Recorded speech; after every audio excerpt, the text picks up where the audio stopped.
Okay, and now it's time to bring back a fan favorite segment on the show, Retail Razor Data Blades, where we talk real world numbers and slice through measurable consumer insights based on research at the point of sale.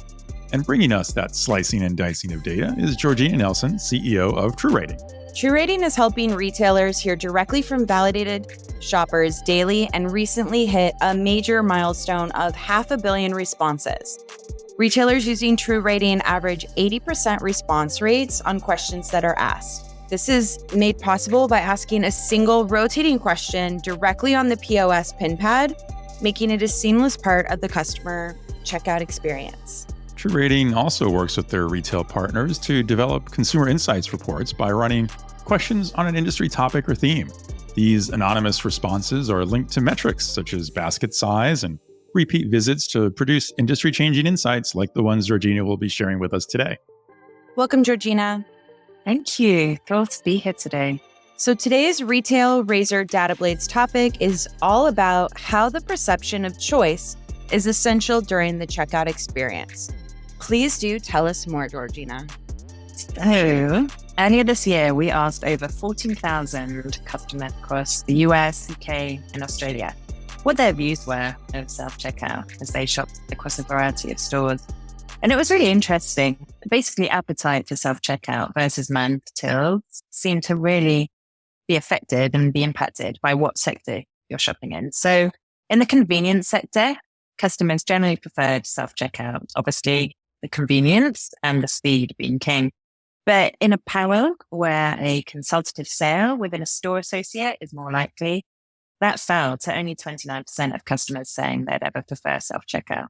And as speed was clearly key, it's interesting to look at the number of products which were in the basket.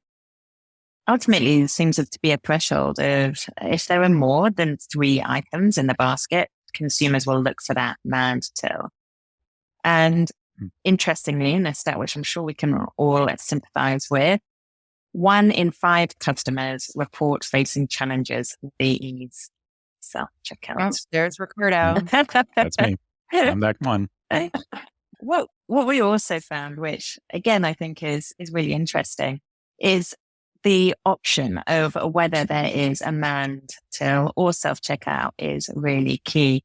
When customers perceive that self-checkout is their only path, they end up spending 29% less. So basically, if you feel that you're being forced to use self-checkout, your shopping patterns actually change. And while that looks such a big number, when I think to my own experience, if I can see it's only self-checkout, I'll just leave buying that bottle of wine to when I walk past the offie later on. I cannot be bothered for the bell to ring, wait for a store associate who doesn't obviously believe that I am under 21. I mean, who would? And so I think retailers recognizing that investing in that choice is key to ensure that there is no dip in that average transaction spend. Well, as we were joking about, I think I can definitely attest to that because I immediately thought to one of my, I would say probably least favorite self-checkout experiences are at home improvement stores, which seems to be the trend now that they almost exclusively want you to use self-checkout and very rarely have anyone manning a checkout area unless it's for returns or some other customer service area. And I think that does factor in because I'll usually decide, well, that's okay because I'm only going to buy 1 or 2 things anyway. And so I'm only going to carry those 1 or 2 things. And no matter how awkward those items may be, which they often are at a home improvement store, I'll figure out how to get through the self-checkout and hopefully not cause all the alarms to go off and we'll have to wait for someone to come and fix it because it wouldn't scan the item. But yeah, that I would definitely feel as a consumer that I'm not likely to buy a lot of things knowing that I have to go through that self-checkout. Also, too, I think I use self-checkout when I'm only buying a couple things in general, period. Mm. So like it might also, who knows, like that could definitely skew the data at home improvement. I'm not going to go through buy a whole bunch of lumber and a whole bunch of things and then go through self-checkout. I'm not lifting all that stuff. You just put it in your cart.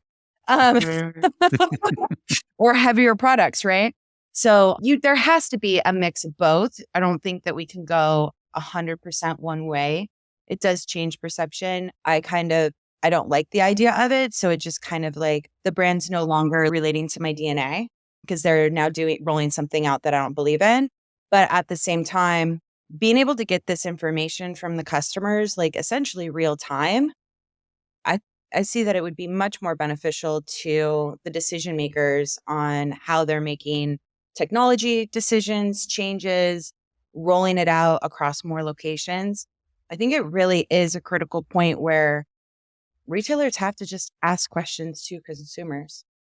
Yeah, thank you, Casey. I couldn't agree more. Consumers are changing so rapidly. Innovation, technology in store is changing rapidly. And for those two things to be in two-step, it's key to be getting real-time, up-to-date customer sentiment data. And as you said, just simply ask them. And then you're not operating and making decisions in the dark, which can come to bite you later. What's interesting is, and I think Costco is one example retailer doing this, the trend of having obviously not a manned self-checkout area, but having at least one staff member standing by right near the self-checkout area for those moments when something does go wrong so they can quickly go over and help.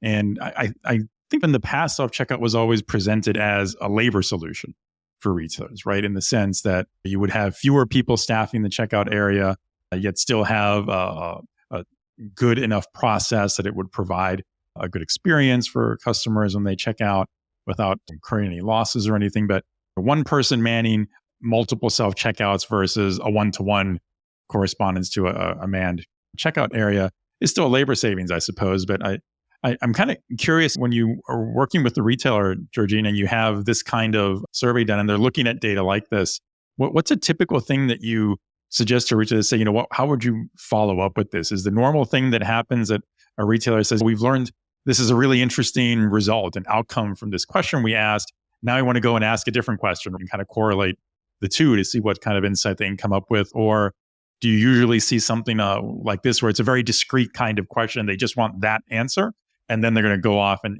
take actions against that result. What do you find is the more common approach? Yeah, I think asking a raft of questions to be able to dig deep, but also just being able to look at all the contextual data which you have around that. So while on the face of it seems very simple, it's just a question. Because of our integration with the POS, we can see, while all anonymous, we can see the products which they bought. We can see how often they return and how much they spend. And so if you're looking at both of your examples of a home improvement store, actually being able to work with the retailer to say, yeah, it is in there when people are buying huge planks of wood, that's when they have the most poorest experience on the self-checkout. So maybe it's about the ease of that remote scanner or whatever it is, or really understanding that shopping basket mission and the profile of those consumers. And so you can take those insights, and whether that's different investments in technology or training, like you said, having an assisted checkout, but do they stand at the front and shepherd you to the self-checkout? Do they help you scan the first item? It's these kinds of things which we're working with our retailers to test, the A/B test, and really get that optimum consumer journey and customer experience. Oh, that makes a lot of sense. Well, that will do it for another edition of the Retail Razor Data Blades. Georgina, thank you so much for joining us. It's been an absolute pleasure. Thank you both.